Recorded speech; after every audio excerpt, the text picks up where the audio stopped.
Dá licença. Bom, eu gostava de começar por agradecer ao Sr. Almirante Silva Carreira por me ter convidado. É de facto uma honra enorme poder falar aqui na Academia de Marinha e agradecer também ao público, os distintos senhores almirantes, senhores oficiais que estão aqui, também aos meus alunos e colegas da Escola Naval. É de facto uma honra muito especial poder falar aqui na Academia de Marinha. O que eu vou apresentar hoje foi o meu trabalho do curso de Defesa Nacional, que eu fiz no ano 2021-22.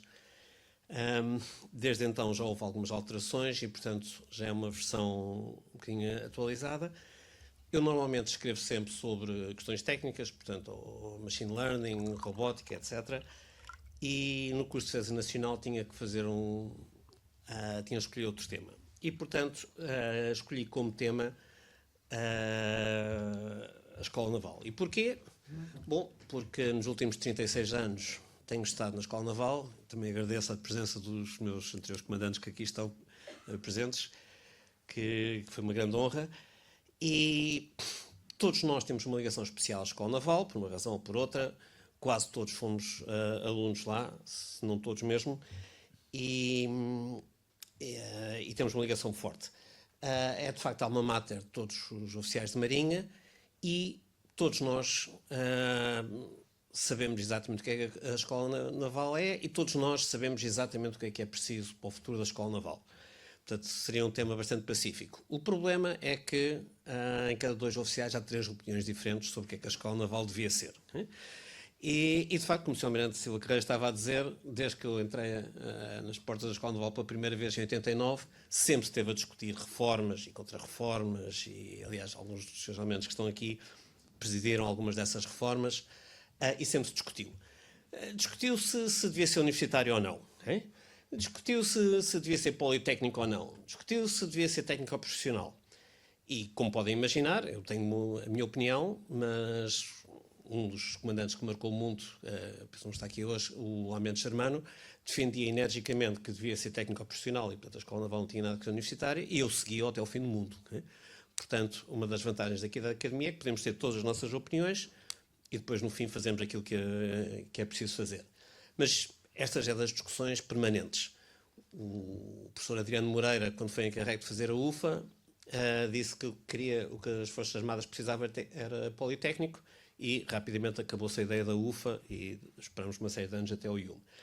Se devemos dar bacharelato, se devemos dar uma licenciatura, se devemos dar mestrado, se deve ser 5 anos, 3 anos, 6 anos, 7 anos, teórico, prático, se deve ser mais matemática, se deve ser mais estratégia, se deve ser mais comportamento e liderança, se devemos ter mais tecnologia, mais física e oceanografia, se devemos ter mais aulas ou dar mais tempo livre aos cadetes para estudarem e pensarem. E, portanto, todas estas questões já foram debatidas e há pontos a favor e contra todas estas questões.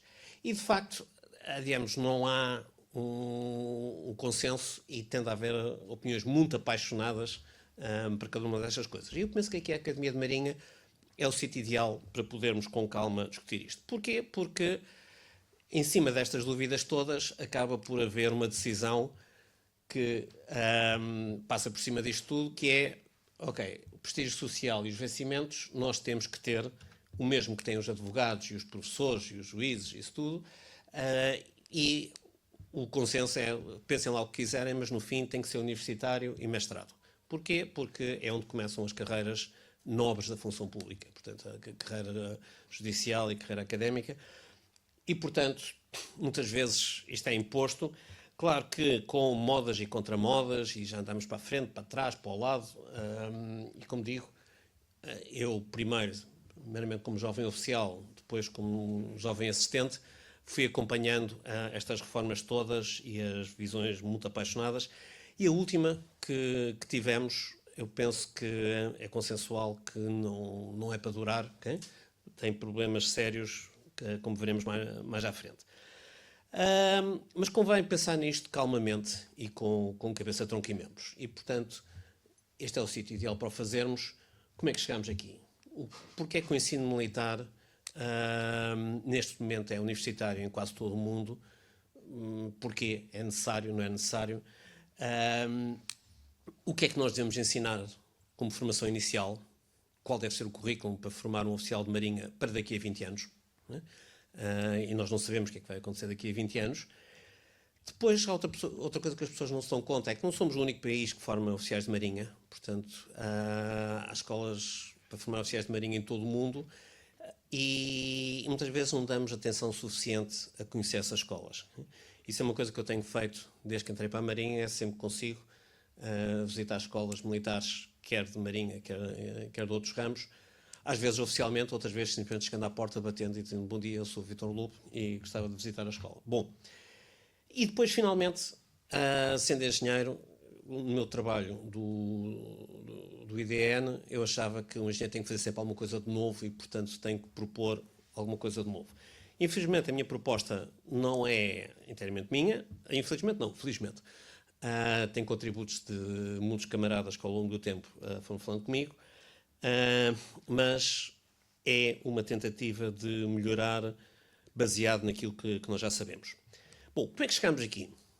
Porquê é que nós precisamos de uma escola naval?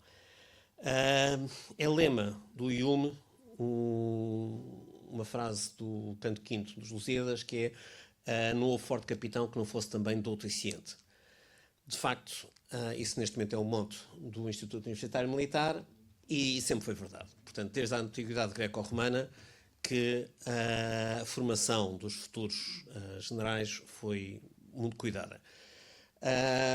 Normalmente era através de preceptores ou mestres que eram chamados para essa formação. O caso mais conhecido foi quando Filipe de Macedónia, depois de ter vencido os gregos, pediu que Aristóteles fosse o preceptor do seu filho, e depois foi Alexandre Magno, talvez um dos maiores generais da antiguidade, e de facto Aristóteles foi o tutor dele durante bastante tempo. Júlio César, Marco Aurélio, todos eles tiveram grandes mestres. Marco Aurélio, nas Meditações, começa precisamente por agradecer aos seus preceptores e mestres. Júlio César, na Guerra das Gálias, não foi tão humilde, mas também os teve. Mas este ensino com preceptores manteve-se, quer entre a nobreza e a realeza, até o século XX. Muitos provavelmente conhecerão Wittgenstein, o filósofo da teoria do conhecimento. Ele era de uma família nobre austríaca e também teve sempre preceptores, e o primeiro grau que ele teve oficial foi o doutoramento em filosofia em Cambridge, porque até então tinha andado sempre neste sistema de preceptores e mestres. Mas começaram a aparecer os primeiros centros de aprendizagem. Todos conhecem o famoso quadro onde aparece Aristóteles e Platão, na academia, que Platão estabeleceu para ensinar. O próprio Aristóteles mais tarde fez o Liceu e em Alexandria também se criou um centro de conhecimento em torno da biblioteca, o Museion. Na Alta Idade Média foi um período complicado para a cultura e basicamente o saber manteve-se nos mosteiros, nas escolas das catedrais e fora da Europa, nas madraças de Damasco, que também ganharam muita fama, e os gurus budistas e hindus, e na China também houve alguns gurus que estabeleceram algumas escolas privadas. Mas a grande revolução veio, de facto, na Baixa Idade Média com as universidades. Primeiro a de Bolonha, depois mais uma série delas, incluindo Coimbra, e a Universidade de Coimbra apareceu como contrapoder às universidades de Castela. Castela começou por abrir uma universidade em Palência, que depois não sobreviveu, mas Salamanca sobreviveu. E o professor Adriano Moreira gostava muito de dizer que as universidades e o saber universitário era uma forma de soberania. O nosso rei Dom Dinis também achava que era uma forma de soberania e, portanto, insistiu em criar os Estudos Gerais. Eu pus ali Coimbra, porque eu sei que há muitos na audiência que acham que não, foi em Lisboa, os Estudos Gerais de Lisboa, mas pronto, polémica à parte, nós hoje consideramos que é a Universidade de Coimbra. O que é que essas universidades trouxeram? Um ensino estruturado. O trivium e o quadrivium não são originais das universidades, já se ensinava antes, mas de alguma forma solidificaram o currículo. E no quadrivium havia cadeiras que são importantes para nós, como a geometria, a astronomia, okay? E, portanto, não só se dava o trivium e o quadrivium, que eram estudos, digamos, gerais das artes liberais, mas depois apareceram as faculdades. Primeiro Direito e Cânon, Filosofia, Teologia, Filosofia Natural, e ainda hoje no mundo anglo-saxónico, as pessoas intitulam-se doutores em filosofia natural, medicina, etc. E os graus também vêm dessa altura. E as universidades tinham privilégios especiais, tinham a independência do poder local, fosse ele um bispo ou um príncipe, e tinham proteção para isso, e de facto começou-se a desenvolver a ciência. No ensino militar, manteve-se durante muito tempo muito fechado e com as antigas corporações. Portanto, o saber era passado de pais para filhos, havia alguém que sabia fazer peças de artilharia e sabia misturar os componentes para as pólvoras. E o ensino era sobretudo prático, okay? Mas também com mestres. E ainda nessa altura começam a aparecer os primeiros grandes tratados. Okay? Estão ali dois deles, do padre Fernando Oliveira, o Ars Náutica e o De Arte da Guerra de Maquiavel. E também os nobres e os reis tinham os seus preceptores e tutores. Portugal foi pioneiro em que, a certa altura, Dom João III decide nomear Pedro Nunes cosmógrafo-mor do Reino, e em 1559 é criado então, espero que não seja o Alves Salgado, está, o aula do cosmógrafo-mor, com um regimento que obrigava o cosmógrafo a dar aulas e, portanto, começou o ensino formal aos homens de mar e aos homens de guerra cá em Portugal. Foram criadas outras aulas, a aula de fortificação, a aula de matemáticas e arquitetura em Madrid, etc. Houve essas escolas todas. Mas, de facto, a primeira coisa que se identifica com as modernas academias apareceu no século XVIII, fruto, de facto, de um desenvolvimento cada vez maior, de uma muito maior importância da navegação como ciência, e vão aparecendo pelo mundo fora as primeiras academias no sentido em que nós as compreendemos hoje. Portanto, com aulas estruturadas, muitas vezes com instalações próprias, às vezes com o internato. Pensa-se que a primeira terá sido a dinamarquesa, a Soi Cadet Campagne, okay? Que era uma coisa parecida com... A tradução é cadetes do lago, okay? Mas pronto. Em França aparecem várias, para os construtores navais. Em Paris aparece a Academia de Marinha em Brest, que é talvez mais parecida com esta Academia de Marinha do que com uma escola, mas onde também havia passagem de conhecimento. E cá em Portugal aparece também a Academia Real de Marinha e pouco depois a Companhia dos Guarda-Marinhas. Algumas dessas escolas ainda hoje são famosas. A École Polytechnique continua a ser talvez a melhor universidade francesa, e estas escolas queriam se separar da universidade porque davam de facto matemática, física e química e, portanto, uma grande ênfase nas ciências naturais, mas tinham um ensino teórico, mas também tinham muito técnico e prático, e, portanto, a ideia da École Polytechnique era formar os técnicos que o exército francês precisava para as suas campanhas. E depois, mais tarde, com o aparecimento das máquinas a vapor, ainda mais importante era haver essa formação. Era estruturado, mas não era considerado universitário. Antes, pelo contrário, desprezava universidades e dizia: não, isto é uma escola politécnica, aqui é para formar pessoas, homens de mar, homens de guerra, e não académicos. Mas tinham, de facto, alguns docentes. Mais tarde, já no século XIX, começam a aparecer escolas que usam navios. Ali está o Bordeaux, onde teve a primeira escola naval francesa. E no século XIX também aparecem as primeiras escolas de guerra. Portanto, a École Militaire, que tinha sido criada ainda no tempo, penso que de Luís XVI ou XV, evolui para a École de Guerre, onde se começa a desenvolver doutrina e aparece o Royal Naval War College, e nos Estados Unidos também o US Naval War College, que se instituem como think tanks, como tanto centros de desenvolvimento de pensamento e doutrina, e onde são formados os oficiais superiores e oficiais generais. O grande salto a seguir veio com a Primeira e, sobretudo, com a Segunda Grande Guerra, porque há um acelerar do desenvolvimento tecnológico e, sobretudo, na Segunda Grande Guerra, há um influxo enorme de conscritos para as Forças Armadas. E esse tem um profundo efeito nas Forças Armadas. Temos ali o Turing e o Von Braun, um em Inglaterra, outro na Alemanha, que de facto deram contributos muito significativos para a guerra. Há inteiras áreas científicas que apareceram nesta altura. Por exemplo, a investigação operacional nasceu precisamente do esforço que já tinha havido na Primeira Guerra, com os mapas de Gantt e isso tudo, mas que depois, na Segunda Grande Guerra, a quantidade de matemáticos que foram tirados para as Forças Armadas, desenvolveram, de facto, muita teoria sobre isso e desenvolveram essa... E, portanto, as Forças Armadas deram-se conta da mais-valia que havia em ter pessoas de fora que tinham formações muito diversas e muito especializadas. Em baixo temos o professor von Karman, que quem teve em atividades da NATO normalmente conhece, porque ele foi o que começou com o Science and na altura Research Agency da NATO, e mais tarde foi criado na Bélgica o Centro von Karman, e ele insistia muito que os cientistas não podem contribuir se não perderem de operações, e os soldados têm que perceber de ciência para ser capazes de usar. E, portanto, esforçou-se muito por fazer a junção entre os operacionais e os cientistas. Ele era originalmente húngaro, mas de família judia, portanto, emigrou para os Estados Unidos e, de facto, teve um papel muito importante na NATO no estabelecimento do sistema científico.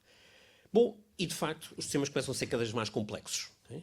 Começa a ser cada vez mais necessário dominar a tecnologia, compreendê-la, okay? E, portanto, no pós-guerra, em quase todos os países, houve o reconhecimento que tínhamos que começar a dar formação universitária aos nossos oficiais. Okay? Tinham que ter uma formação semelhante àquelas que os conscritos da Segunda Grande Guerra tiveram. Tinham que ter um conhecimento profundo das bases da técnica e da sociologia. Têm que compreender o comportamento humano, têm que compreender as questões técnicas. Não podem ser simplesmente executantes, têm que ser pensadores e, sobretudo, têm que ser inovadores. E para ser inovadores têm que ter capacidade de compreender os princípios e ser capaz de pensar fora da caixa e conseguir bons resultados. Isso foi muito notório e continua a ser notório hoje em dia. Nós hoje, passam 4 anos que começou o conflito, a invasão da Rússia à Ucrânia, e é um exemplo da capacidade de adaptação da Ucrânia e dos seus oficiais e de muitos civis que rapidamente se transformaram em oficiais, serem capazes de inovar continuamente. Né? O tempo de vida de um sistema mesmo deste sua vez na Ucrânia, 4, 6 semanas, porque depois é preciso inovar, é preciso mudar as táticas e, portanto, é uma mudança contínua. E para ser capaz de gerir essa mudança contínua, é preciso, de facto, ter uma grande quantidade de saberes muito diferentes e uma compreensão profunda, que não é ser operador. Okay? Para isso temos os sargentos, temos as praças. Okay? Temos que, de facto, compreender isso. E temos que não só ter formação académica, como ser capaz de a usar num ambiente extremamente complicado, que são operações. Okay?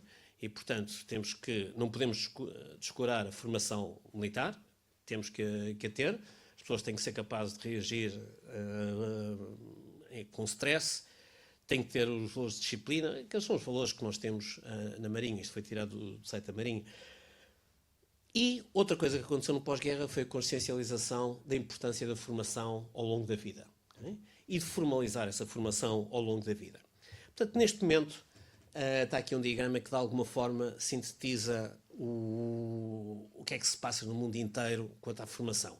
Separa-se formação inicial, quando as pessoas vêm para as fileiras, formação ao longo da vida, okay? E depois, eventualmente, formação para oficial general. A formação inicial tem que ter uma componente militar e tem que ter uma componente académica. A componente académica pode ser dada na Universidade Civil e depois os candidatos vão para uma escola militar que não tem que ter grau, okay? Simplesmente para dar a formação militar para ingressar nos quadros, ou pode ser dado numa academia que dá um grau, que dá essa formação académica em simultaneamente com militar e que depois os alunos ingressam diretamente nas fileiras. Mesmo assim, há academias militares onde os alunos, quando saem, vão para as escolas de aplicação antes de terem a primeira comissão. Ao longo da vida, há vários mecanismos de formação, quer completamente em universidades civis, em que nós mandamos, e nós estamos a usar isso imenso, estamos a mandar imensos oficiais nossos para fazer mestrados em tudo e mais alguma coisa nas universidades civis, e sempre o fizemos de alguma forma, penso que agora com mais intensidade. Há universidades militares para isso. De alguma forma, o IUM poderia ser considerado isso, mas o IUM entra mais na categoria de baixo das escolas militares de carreira e escolas de guerra. Mas a NPS, que muitos de vós conhecem, a Escola de Monterrey, várias outras escolas pelo mundo fora, são universidades militares, portanto, dedicadas a assuntos militares. E depois temos as escolas militares técnicas. E, portanto, este é o universo de escolas. Nós vamos concentrar, para já, só na formação inicial. O que é que nós precisamos para a formação inicial? E, mais uma vez, não há uma resposta simples. Em diversos países há uma multidão de soluções possíveis. Já agora, para o meu trabalho lá do IDN, só ser capaz de comparar modelos tão diferentes já foi um desafio e tentar sistematizar, arranjar indicadores e arranjar uma forma sistemática de conseguir comparar. Há universidades civis normalíssimas que não têm nada de militar, mas onde se dá essa formação que nós depois usamos. É o que acontece com os nossos TSNs, portanto, são formados numa universidade civil. Temos universidades das Forças Armadas, como no caso alemão, mas que são universidades civis. Por razões constitucionais, as universidades alemãs não podem estar sobre controle militar. Tem a ver com a Segunda Grande Guerra, isso tudo, e, portanto, as universidades federais da defesa, que há uma em Munique, que é a maior, e há uma mais pequena em Hamburgo, têm como cliente apenas as Forças Armadas e forças de segurança assim mais estranhas. Serviços secretos, negócios estrangeiros, coisas assim. Mas pronto. E há universidades civis que têm protocolos com as Forças Armadas. Nos Estados Unidos, muitos conhecerão o ROTC, Reserve Officer Training Corps, em que, portanto, as universidades têm um departamento de ciências militares dentro da universidade e os alunos fazem um curso qualquer e, periodicamente, na universidade onde eu estive, que foi na Universidade Estadual de Santiago, havia uma unidade da ROTC e, portanto, às quintas-feiras à tarde, lá iam eles correr e saltar e ter aulas de pedir mais alguma coisa. E, nas férias, normalmente eram destacados por unidades para fazer estágios. Pronto. E a Inglaterra tem uma coisa parecida, e protocolos com o CL, etc. Há as academias militares propriamente dito. Há umas que mantêm completamente independentes, há poucas neste momento. Uma das poucas é a dos Estados Unidos. Há escolas conjuntas para os diversos ramos, que é o caso da Bélgica e do Canadá. Há escolas que foram agrupadas em universidades puramente militares, que é o que aconteceu cá em Portugal, com o IUME, em que se juntaram as academias todas e fez-se ali uma universidade da defesa. No caso da Holanda, da Suécia, da Finlândia, essa solução, a meu ver, está a funcionar bastante bem. Okay? Mas pronto, é uma universidade só militar e faz isso. São sempre universidades ridiculamente pequenas. Okay? Nós no IUM, juntando todos nós, okay? Somos menos que a maior parte das faculdades das universidades portuguesas. Okay? Portanto, nem sequer unidade orgânica seríamos. Há academias que se integraram em universidades civis completamente. Okay? É o caso, por exemplo, da Irlanda com o National Maritime College of Ireland, que tem inclusivamente um colégio, portanto, com internato dentro do campus universitário, mas os alunos frequentam a universidade e o departamento de ciências náuticas como outro qualquer aluno. A Marinha dá alguns oficiais para as cadeiras militares, mas de resto estão perfeitamente integrados na universidade. Nova Gales do Sul é uma universidade em Sydney, mas que abrange a Universidade de Defesa Australiana. Portanto, as academias são unidades orgânicas da Universidade de Nova Gales do Sul. É o reitor da Universidade de Nova Gales do Sul que passa o diploma, mas mantém o seu campus. Portanto, a Marinha até tem dois, tem um em Jervis Bay, que é ao pé da água, e tem outro em Canberra mesmo. Bom, mas enfim, é para integrar completamente as academias na universidade como unidade orgânica. Tal qual como acontece com os hospitais, não perdem a sua natureza. Portanto, é uma escola militar, tem um comandante, assim como um hospital universitário normalmente tem um diretor hospitalar, e no mesmo edifício convivem a Faculdade de Medicina e o hospital. Né? Tipicamente as faculdades de Medicina usam muitos médicos da carreira hospitalar para dar aulas, e portanto é vulgar haver professores que são simplesmente médicos que não têm carreira académica, mas são bons praticantes e dão. E para as escolas militares acontece a mesma coisa. Portanto, há um comandante que comanda a escola, mas há também uma unidade de ensino nessa escola e ambos colaboram e há oficiais que não são de carreira académica, mas que dão aulas, etc. Bem, e depois há universidades com diferentes graus de associação, academias com diferentes graus de associação com universidades. Em Espanha A parte académica é assegurada pelo chamado CUD, Centro Universitário de Defesa, e neste caso o CUD de Marim é a Universidade de Vigo. Com a Escola Naval Francesa, eles têm um protocolo com a Arte et Métier de Paris, com uma coisa semelhante, e a Academia Naval de Livorno tem com a Universidade de Pisa, também uma coisa semelhante. E, portanto, aqui a escola é independente, não faz parte da universidade, mas os graus são dados em associação e a universidade fornece os docentes, mas que têm gabinetes no campus da academia. E há associações fracas, como nós temos cá em Portugal, entre a Academia Militar e o Técnico. Portanto, eles mandam os alunos acabar o curso no Técnico, têm um protocolo e pronto. E depois há academias, como por exemplo as escandinavas, que têm só protocolos pontuais com universidades locais para algumas áreas. E depois também há a formação não conferente de grau. A Academia Naval Alemã é um exemplo, temos a Escola de Fuzileiros, que já não é bem assim, mas a própria Escola Naval, quando dá o curso de formação básica de oficiais, está a dar um grau na Academia não conferente de grau, mas que transforma um civil militar. Ok, isto é onde? Como veem, não há uma solução, há milhares delas e compará-las não é sempre simples. E o que é que devemos ensinar? Bom, todos concordamos que um oficial de marinha tem que ser militar, marinheiro e técnico. E temos que dar estas três componentes, der para onde der. E quando a pessoa vai para a primeira comissão, quando se apresenta lá em baixo, tem que ser militar, marinheiro e técnico. Como?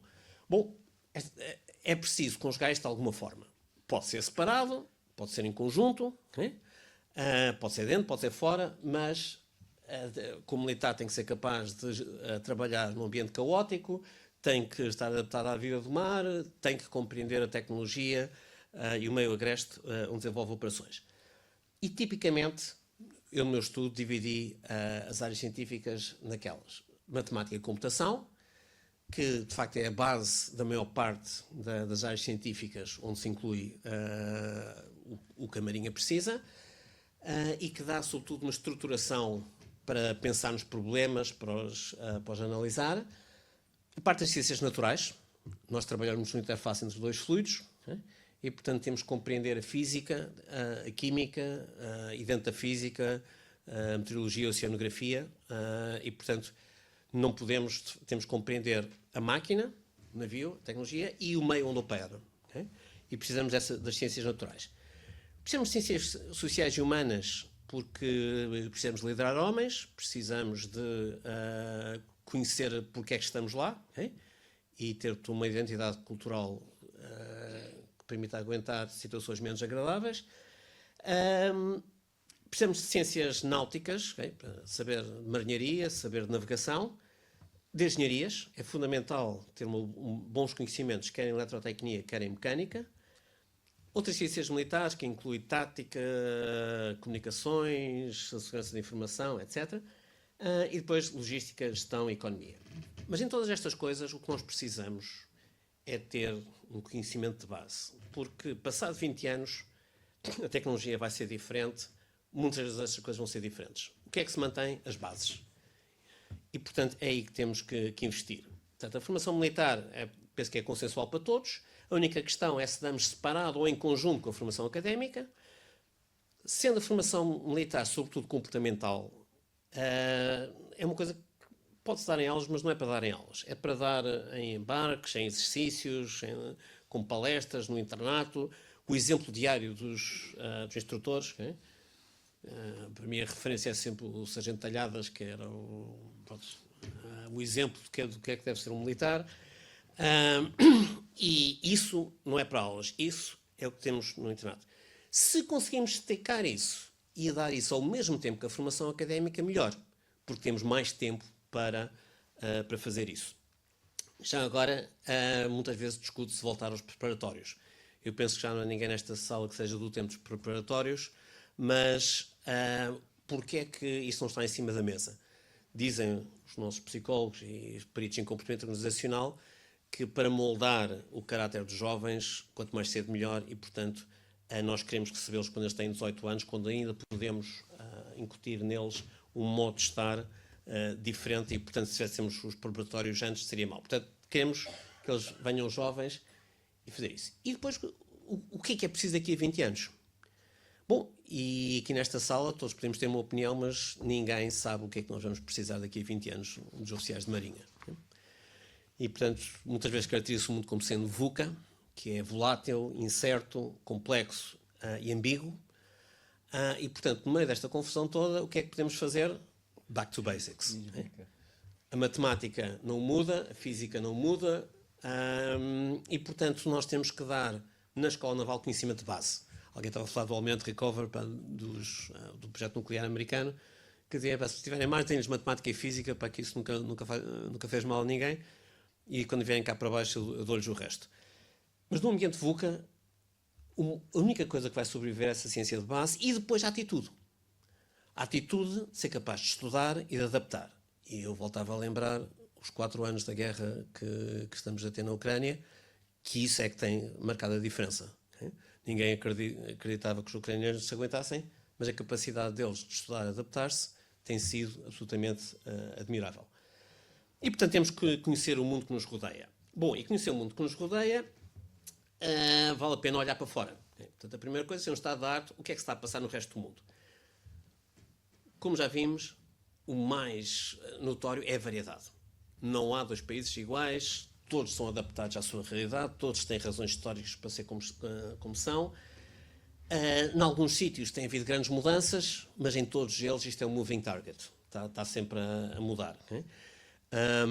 Eu fiz uma licença sabática na Escola Naval Francesa e devo agradecer a um dos comandantes da Escola Naval, que por acaso não está aqui, que o seu autor disse-me que eu fui-lhe dizer que estava farto e que possivelmente ia sair. Eu disse, olha, não posso impedir de sair, mas ando há muito tempo a pedir uma sabática. Eu deixo fazer uma sabática se for para a França, para a Escola Naval Francesa. Eu disse, França? Eu detesto os franceses, eu nem sequer falo francês, né? Mas ele disse, bem, mas vá, porque vai gostar.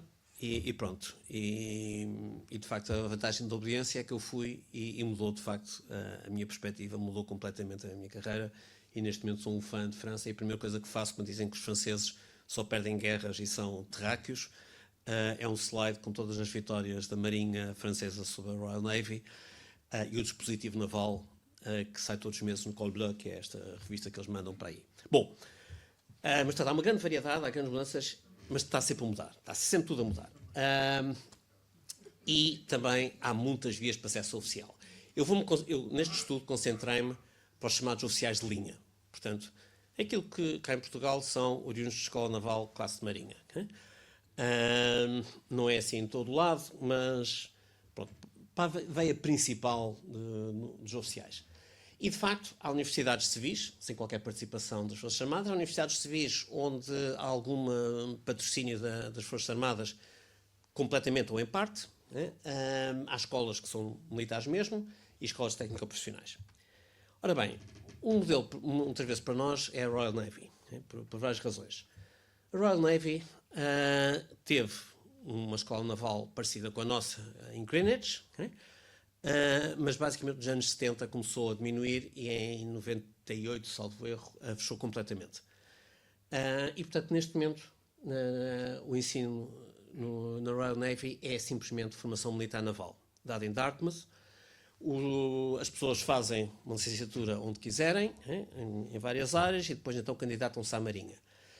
E a principal fonte de recrutamento é de oficiais já com uma licenciatura de 3 ou 4 anos.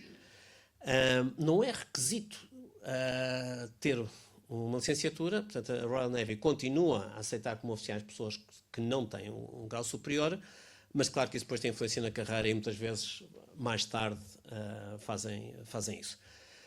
Até há pouco tempo tinham também uma coisa chamada DITAS, que era uma espécie de ROTC. Portanto, tinham unidades em universidades. Eu estive uns tempos na Universidade de Loughborough, e em Loughborough havia o Typhoon Squadron, que era da Royal Air Force, mas tinha lá também pessoas de Marinha e do Exército, só os oficiais é que eram todos da Força Aérea, e era um sistema semelhante. Tinham também exercícios regulares, tinham que se fardar uma vez por semana, tinham que, nas férias, ir fazer estágios de diversas unidades, e depois tinham um compromisso de se manterem. Mesmo assim, curiosamente, o DITAS não pagava as propinas todas. Portanto, os alunos que quisessem entrar ali tinham o compromisso de ter que ficar nas Forças Armadas durante não sei quantos anos e mesmo assim tinham que meter do seu próprio dinheiro para conseguir pagar as propinas e estar lá. Mas neste momento o DITA está suspenso. Depois, se houver perguntas, podemos falar mais sobre isso. Então, mas não existe uma escola naval deles, eu até sei onde é em Dartmouth. Okay? Pois, o Royal College Britannia o que dá são módulos curtos. Okay? E, dependendo da especialidade para onde a pessoa for, faz mais ou menos desses módulos. E faz uns módulos, depois embarca, depois faz mais uns módulos, etc. Há um que é para toda a gente, que é o inicial, que é a nossa IMB, ou é recruta. Okay? Aí há um último que também é comum a toda a gente. Os médicos, por exemplo, só fazem esse primeiro e esse último, porque o resto é tudo da parte de medicina. Mas depois, os que vão para operações têm mais uma série de módulos que têm que fazer. Mais tarde, pronto, fazem isso. Portanto, é o curso de curta duração, de duração variável. Depois vão para fazer as suas comissões. E mais tarde podem ir fazer mestrados ou outras pós-graduações à Defence Academy. Normalmente dizem que vão para Cranfield. Ora bem, Cranfield é uma universidade que até nem fica na Defence Academy, mas é responsável pela formação em engenharia na Defence Academy. E também tem protocolos com King's College London para a área da estratégia e da história, isso tudo. E, portanto, tem essa formação. A Marinha maior do mundo, neste momento, é dos Estados Unidos e, talvez por isso, tem uma escola naval independente, a US Naval Academy, tem 4.000 alunos. Né? Tem um almirante comandante, mas tem um diretor de ensino que é de carreira académica. Né? Não há nada que diga que tenha que ser civil, mas, de facto, sempre foram. Né? Tem alguns militares que prescindem das promoções e ficam lá até ao fim da carreira. Por causa deles é interessante porque deixam de ter que andar a saltar de um lado para o outro. Mas se não andarem a saltar, ficam com o posto que têm, mas alguns optam por essa via. Há muitos cursos diferentes que se pode tirar nos Estados Unidos, mas o chamado core curricula é STEM, portanto Science, Technology, Engineering and Maths. E isso é obrigatório para todos e depois podem fazer outras áreas que incluem literatura islâmica e coisas assim estranhas. Okay? A maioria dos oficiais não vem da Anápolis, vem do ROTC, portanto, que é o tal programa que eles têm com as universidades. E depois, a partir do momento em que acabam ou o ROTC ou a Naval Academy, vão então para as escolas de aplicação, Surface School, Pilot School, etc. etc. Dependendo da especialidade, pode ser só 4 meses ou até 2 anos antes de terem a primeira comissão e ir para a Marinha. Mais tarde podem ir para uma das escolas de pós-graduação. Muitos cá em Portugal conhecem a Naval Postgraduate School, em Monterrey, mas a Força Aérea e o Exército têm escolas semelhantes e há também o Eisenhower Center basicamente para AENs, mas para coisas de administração e de relações com a indústria, e há mais uma série de universidades. Há pouco tempo houve no IU uma palestra dada por o comandante do Eisenhower School, e pronto, há essas vias todas. Há também um pequeno número de oficiais que podem entrar diretamente ou das fileiras, ou sem ter estado no ROTC, que tem uma escola de meia dúzia de meses que os prepara e depois ingressam juntamente com os outros nessas especializações. A França foi muito parecida com Portugal, com uma grande diferença que é o sistema superior francês está dividido nas universidades e nas grandes escolas. As grandes escolas têm 2 anos de estudos preparatórios, e depois desses 2 anos de estudos preparatórios, então é que ingressam na escola naval. A Marinha faz muita questão de manter isto para conseguir ir buscar os alunos ao mesmo sítio onde vai a Escola Politécnica, onde vai a Escola de Minas, essas escolas todas que são as mais prestigiosas em França. E depois têm os tais 3 anos e saem com um segundo ciclo de Bolonha. Imediatamente a seguir têm as tais especializações, normalmente em Saint-Mondrier, que é perto de Toulon, ou os fuzileiros que eles chamam comandos, vão para Lorient, os submarinistas vão para Cherbourg, salvo erro. Mas pronto, mas esse ano formalmente ainda são cadetes da Escola Naval, mas já estão fora e portanto ali já está a ver. E depois então vão para as comissões. Há mais uma série de dados, mas o trabalho está disponível e estão lá estes dados todos. Espanha apanhou com uma coisa chamada CUD, que é Centro de Universidade de Defesa, e, portanto, todos os oficiais da Marinha Espanhola são engenheiros industriais. Houve essa opção, o Ministério da Defesa acabou por achar que isso era o mais próximo do oficial de Marinha, e, portanto, todos os oficiais, quer de Marinha, quer a Infantaria, os fuzileiros navais deles, têm todos um bacharelato em engenharia industrial. Depois, alguns seguem mesmo para a engenharia, outros seguem para não sei quantos, mas o caso de Marinha é tudo isto. 4 anos e ficam com o bacharelato. E a Universidade de Vigo passa o bacharelato. As aulas são em Marim, tem tudo lá em Marim, mas o diploma é da Universidade de Vigo. E depois tem um ano, porque continuam no mesmo sítio, na Escola Naval, mas aí já só para atividades militares navais, e é o último ano deles, e depois comissões. A Alemanha tem um esquema em sanduíche, portanto, eles, quando ingressam nas Forças Armadas, vão para Murvik, que é a Academia Militar deles, é onde foi a capital do Terceiro Reich no fim da guerra. Portanto, aquilo é mesmo na fronteira com a Dinamarca e, portanto, está num sítio atrás do sol posto. Portanto, eles fazem um ano em Murvik, depois vão para uma das tais universidades federais, fazem um curso que para os restos dos alemães normalmente é 5 anos, porque é primeiro e segundo ciclo, e já é muita sorte, porque na Alemanha antigamente as engenharias eram 6, só que eles só têm 4 anos para o fazer. Como é que eles fazem? Não têm férias de verão. Portanto, eles são pagos e, portanto, têm 4 quartas por ano e conseguem comprimir um curso que normalmente na Alemanha é de 5 em 4. E depois, quando saem, têm que ser renavalizados. E renavalizados é voltar para Murvik, voltar a enjoar, voltar pronto, antes de irem para a primeira comissão. Todos os países têm coisas diferentes. A Bélgica tem o tal sistema comum para os 3 ramos, se bem que os de Marinha acabam o curso na Holanda. Portanto, vão passar um ano a Den Helder. Muitos conhecerão a escola de Den Helder, onde os holandeses formam os oficiais deles, e a Bélgica vai para lá também. E também tem associações com universidades para os mestrados. Na Escandinávia, eles têm cursos só de 3 anos e só dão bacharelato. Até há pouco tempo nem sequer tinham grau, agora têm grau. Okay? E tem protocolos com universidades locais para ajudar. Na Irlanda, portanto, é o tal modelo integrado. Okay?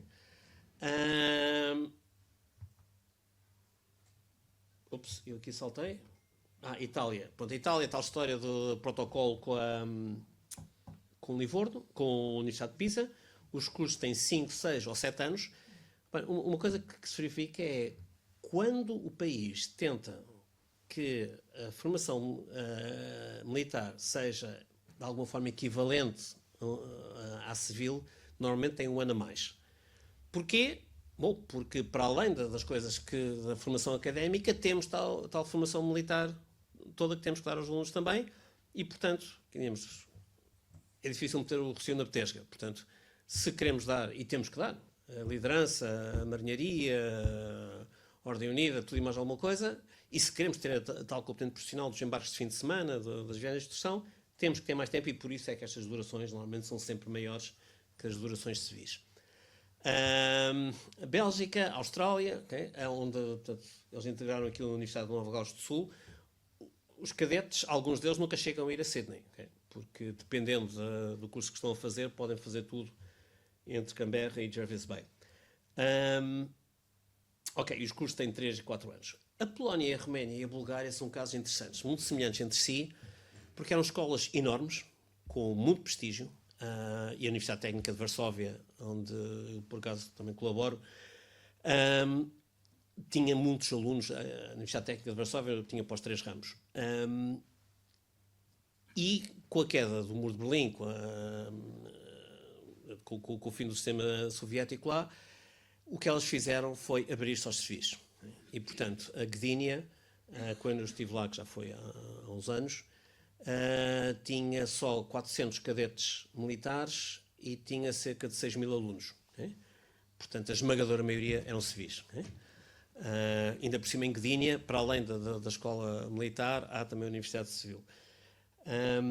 E a Roménia e a Bulgária fizeram o mesmo. Portanto, abriram a civis, o controle continua a ser militar, continuam a ter um general ou um almirante à frente da escola, mas são uma escola como qualquer universidade privada. E pronto. Depois, no trabalho, estão também uma série de comparações, uma tabela com comparações com as diversas universidades, basicamente se estão o primeiro ciclo, se estão o segundo ciclo, se a duração, como podem ver, as durações, mesmo para quem só dá o primeiro ciclo, tipicamente é mais do que o tempo do primeiro ciclo. E pronto, é isto. E reparem, em muitos destes casos não é por causa de questões de acreditação, é porque eles de facto acreditam que se nós queremos daqui a 20 anos ser capazes de combater, temos que ter gente com capacidade para compreender o que é que vai acontecer daqui a 20 anos. E temos que ter essa formação académica grande. Ok, então e para nós? 5 minutos. 5 minutos. Ok, para nós 5 minutos chegam, ok? Que é, de facto, há isso tudo. Nós temos uma ameaça. Okay? Podemos ignorá-la, mas ela existe. Okay? Temos muito poucos alunos. Okay? Mesmo juntando as academias todas, somos muito poucos e, economicamente, é um disparate completo. Okay? Portanto, nós no estudo, na última reforma curricular andámos a ver isso, e só compensa ter o curso todo na Escola Naval se nós tivermos, no mínimo, 23 alunos. Se não, é mais barato pagarmos a propina completa, e não é o que os alunos pagam, é a propina real a uma universidade, do que termos aquilo lá na escola. E o problema não é só dinheiro, porque, ok, é preciso. Mas depois temos uma grande expressão de cursos. Okay? Marinha, Fuzileiro, Administração, MEC e AE. E às vezes temos turmas com 2 e 3 alunos. Okay? E eu já tive uma com 0. E já tive uma com 1. Desgraçado, a partir do segundo ano, ficou sozinho até ao fim. Suicidou-se. Suicidou-se? Não, mas era um serio porque a pessoa estava a dar aulas e de vez em quando tinha que olhar para o quadro que era para ele poder bocejar, porque era complicado. Bom, e temos esse problema. E depois ainda por cima para os alunos também é mau e para a Marinha é mau porque temos pouca variedade. Com tão poucos alunos não podemos ter opções. Não há neste país nenhum curso de eletrotecnia que seja monolítico. Ou seja, os cursos de eletrotecnia são energia, para máquinas elétricas, ou telecomunicações, ou controle, ou sistemas de computadores, etc. E para a mecânica a mesma coisa. Okay? E até para a economia e gestão também. Portanto, e nós precisamos disso. A Marinha precisa de gente que perceba de antenas, a Marinha precisa de gente que perceba de guerra eletrónica, que perceba de armas submarinas, que perceba de todas as áreas da eletrotecnia. Okay? E de mecânica e isso tudo. E com este sistema não conseguimos. Okay? Não podemos ter opções. Okay? O que é que nós temos a fazer? Mais tarde, quando eles são oficiais, mandamos fazer o mestrado mais tarde. Portanto, acabamos por gastar muito mais tempo e muito mais dinheiro mais tarde para ter esses especialistas. E é difícil termos laboratórios para apoiar a Escola Naval. Temos uma dificuldade enorme em certificar. Portanto, fazemos uma ginástica maravilhosa para conseguir dizer que sim, senhora, que cumprimos os rácios e andamos sempre rés para cumprir os rácios. Juntar as academias não resolve. Para o primeiro ano temos alunos suficientes. Portanto, para o primeiro ano, juntando as classes todas, quando juntamos as 3 academias, que foi o que aconteceu no ano geral comum, no início da década de 90, foi preciso desdobrar as turmas. Não se perde, mas também não se ganha nada. Nas cadeias específicas, começamos a ser muito diferentes dos outros ramos. O curso mais próximo do curso de Armas e Eletrónica da Escola Naval é o curso de Marinha da Escola Naval. E o segundo curso mais próximo é o curso de Eletrotecnia do Técnico. E só depois a seguir é que vem a Eletrotecnia da Força Aérea, aviónica. Temos pouca abertura para o exterior. O nosso sistema é muito fechado. E isso é mau para nós. Nós precisamos de ser mais abertos à sociedade civil. E uma formação inicial muito longa pode ser desmotivante. Soluções possíveis. O que é que eu... E reparem, eu estou na Escola Naval há 36 anos, já mudei de opinião, e digamos isto, ultimamente tenho focado nisto, mas como digo, isto é um moving target. Para nós sobrevivermos e para nós termos um curso que faça sentido e que nós possamos ao poder político, nós somos os únicos que podemos formar isto, temos de ter um curso sustentável. E esse curso é a licenciatura de Marinha de 3 anos. Okay? Há muitos oficiais aqui que fizeram 3 anos de Escola Naval. Okay? E agradeço a todos o serviço que fizeram à nação em África. Quer dizer, e fizeram bem e fizeram depois o resto da carreira toda. Portanto, esse curso inicial, sem opções, sem nada, e isso justificava a Escola Naval, era um curso sólido, que em Portugal não tinha dúvidas nenhumas. Tinha outra vantagem, que criava um espírito de corpo ainda mais forte entre nós. Para o segundo ciclo, depois é outra história. Para o segundo ciclo, o Exército e a Força Aérea mandam os engenheiros para fora, e os AENs também, no caso da Força Aérea, há muito tempo, okay? E ficam muito admirados por nós não mandarmos os nossos. Okay? E, portanto, para o segundo ciclo, aí sim, devíamos fazer mestrados em associação para as engenharias, para a administração e para outras coisas, como direito. Nós precisamos de oficiais de marinha que sejam direito. Também é o tipo de formação que neste modelo se podia usar. Isso também permitia que os nossos alunos fossem expostos aos seus congéneres civis. Às vezes as pessoas têm mania, quando está na direção de navios, negociar uma coisa qualquer que o engenheiro da outra empresa sabe mais que nós. Não sabe. Okay? E se nós tivermos sido colegas dele na formação, temos essa segurança. Poupa-se muito e permitia-nos, ano a ano, dizer, olha, nós hoje este ano queremos um engenheiro para máquinas elétricas, para o ano queremos um para antenas, depois queremos um para isto e conseguimos direcionar os nossos alunos nesse sentido. Para a classe de marinha e fuzileiros, podemos ter um mestrado inteiramente dado na Escola Naval, em operações navais ou operações anfíbias, e esse mestrado, de alguma forma, substitui a especialização. E, portanto, fazer um mestrado na Escola Naval, em operações anfíbias, especialidade de artilharia, especialidade de armas submarinas, especialidade de comunicações. Poupava-se o tempo depois na especialização e ele saía dali já especializado nessa área de operações navais.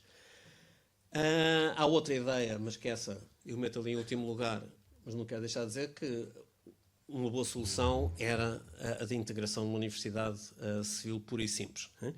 E passámos mantínhamos o nosso campus, no nosso caso mantínhamos ali na base naval de Lisboa, mantínhamos um comandante almirante a comandar, mas teríamos o apoio da reitoria de uma das universidades para a gestão de professores, que é um sarilho. Os professores civis são uma coisa terrível. Mas tínhamos a ajuda da reitoria para isso, para os Erasmus, para as certificações, para isso tudo. O modelo que foi discutido entre vários camaradas foi basicamente este. Portanto, começámos com uma licenciatura comum de 3 anos.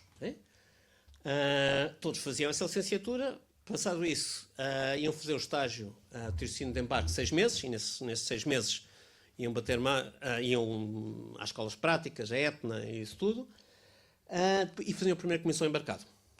Depois de ter a primeira comissão de embarque, como oficial não especializado, e o oficial não especializado pode ser comandante de lancha, pode ser terceiro oficial de um patrulha, imediato de um patrulha, pode ser essas coisas todas. Depois disso, então, ele tinha que decidir o que é que queria da vida. Uma decisão muito mais consciente do que quando se tem 18 anos e está acabado de chegar à escola, e nessa altura decidiria se queria seguir para uma classe especializada, em que faria um mestrado em associação. Para esses mestrados, depois já o primeiro da formação inicial. Esses mestrados precisavam ter um ano pós-graduação de estudos preparatórios. Os engenheiros tinham que fazer cadeiras que não tinham feito na licenciatura, os AENs tinham que fazer as contabilidades e essas coisas todas.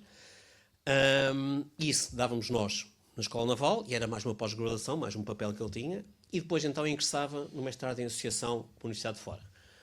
Os que fizessem operações navais ou operações anfíbias não precisavam de estudos preparatórios, porque em princípio o que fizeram na licenciatura chega perfeitamente, e entravam diretamente para o mestrado em operações navais, especialidade de artilharia, armas submarinas, comunicações, etc. O mergulho, ou o que fosse. E pronto, quem não quisesse tinha sempre a opção de fazer os 8 anos como oficial não especializado e depois sair. E nós precisamos de mais oficiais subalternos que oficiais superiores, portanto, não há mal nenhum nisso. Ou até fazer outras especializações não académicas, ou fazer o que os ingleses chamam de carreiras médias, que são carreiras de 20 anos, e ao fim de 20 anos, tipicamente quando são capitães-tenentes, saem. Enfim, todas essas hipóteses seriam possíveis. Nós chegámos a fazer um currículo aqui, depois de cadeiras, na área de matemáticas, ciências naturais, humanidades, engenharias, gestão e outras militares. Está aqui um currículo para os 3 primeiros anos de escola naval. Faziam isto e saíam. Para este plano, comparámos com os nossos vizinhos de Espanha e de França. Ali está a nossa proposta. Okay? Aquilo está ali há uma coisa que mete confusão, que parece que os espanhóis não têm matemática nenhuma. Bom, o problema é que os espanhóis passaram isso tudo para as engenharias. Portanto, eles têm as mesmas matemáticas, mas dão-as em cadeiras de engenharia e não em cadeiras de matemática separadas. Isto não é um número de cadeiras, isto é um número de ECTS, portanto, Unidades de Crédito Europeus. E em baixo temos gráficos de queijo com isso tudo. E, para mais detalhes, o trabalho está disponível, 30 magníficas páginas, e agora estou disponível para ser fuzilado por os meus antigos comandantes, os meus antigos camaradas, os meus antigos alunos, portanto, a dar o peito às balas.